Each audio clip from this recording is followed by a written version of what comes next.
We haven't blogged for a few weeks. We've been busy doing videos, and last week our daughter came and I had to clean the house. Oh boy, did I have to clean the house. I cleaned and baked and did all that domestic mommy stuff. This Easter was the only Easter since I've had kids that we didn't buy any chocolate. However, we both all survived. Both all survived? Yeah. All three, both of us survived. Before that, we were doing videos, and we spent a lot of time doing the introduction to the clay teacher, and we're going to do that later today, and that's why I'm dressed like this. But we spend a lot of time doing videos because when I have a script, I don't think good. I don't know how else to say it. If you noticed, I can ramble on and on and on about the blog, but you put a script in front of me and say I have to read this, this, and this, and it took a long time for me to go through it. Then I got it figured out, and then we changed the lighting, and then I got it figured out, and then we changed. Anyway, it's that was then and this is now, and I think we have an introduction we're either happy with, but we're not changing.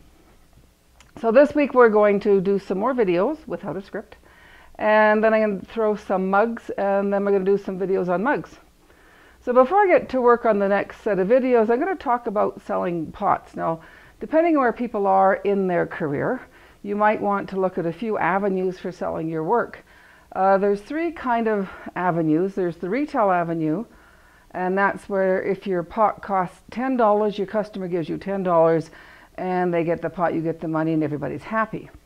There's consignment, where you can take your pot into a store, and it sits there until someone gives the store owner $10, and then you get a portion, and hopefully all three people are happy. And then there's wholesale, where the customer tells you, he places an order, and they'll go what to make, how much to make, when to deliver, what color to make it, and all this other stuff. And they usually pay right away, whether it's sold or not, or they do net 30, which is they'll pay you in 30 days. So selling we'll talk about them a little bit. Retail, I call this fairy tale. No one ever gets retail. If someone comes into your studio and you haven't spent a lot of money on a gallery and they buy a pot for $10, then you get retail. However, if you start doing retail shows and you've got your booth costs, travel costs, quite often you have to make a fancy booth, you've got booth display to buy, and then it's showtime, so you go out for dinner, and that's why you never get retail. Retail is fairy tale. Consignment, I like consignment. Quite often you get more than 50-50. If it sits in the store, I quite often get $6 or $7, 60 or 70% of sales. So the store gets $10, you get $6 or $7, and the store keeps the remainder. And the nice thing about that is you can really put in a nice display.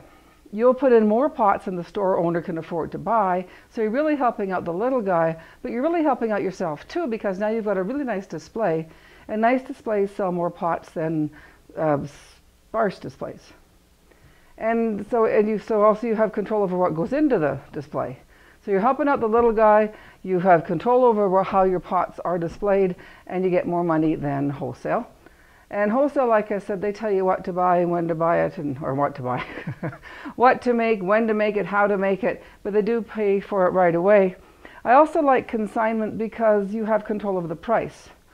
For this $10 pot we're talking about, let's say you really want $6. So you put it into the consignment store and you get your $6. But if you sell it wholesale for $6, now the wholesaler has to sell it for $12, and you're going to sell more pots at $10 than $12.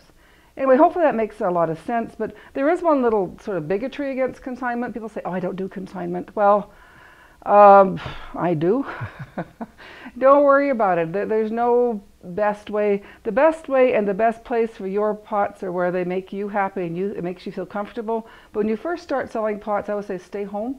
Go to your local retailers, and then as you get sort of that comfortable, branch out from there and there and there. Anyway, that was a long and rambly blog without a script. Anyway, I'm going to get out some clay. We're going to make some videos. We hope to get 4 videos done today, and after that, it'll be a day.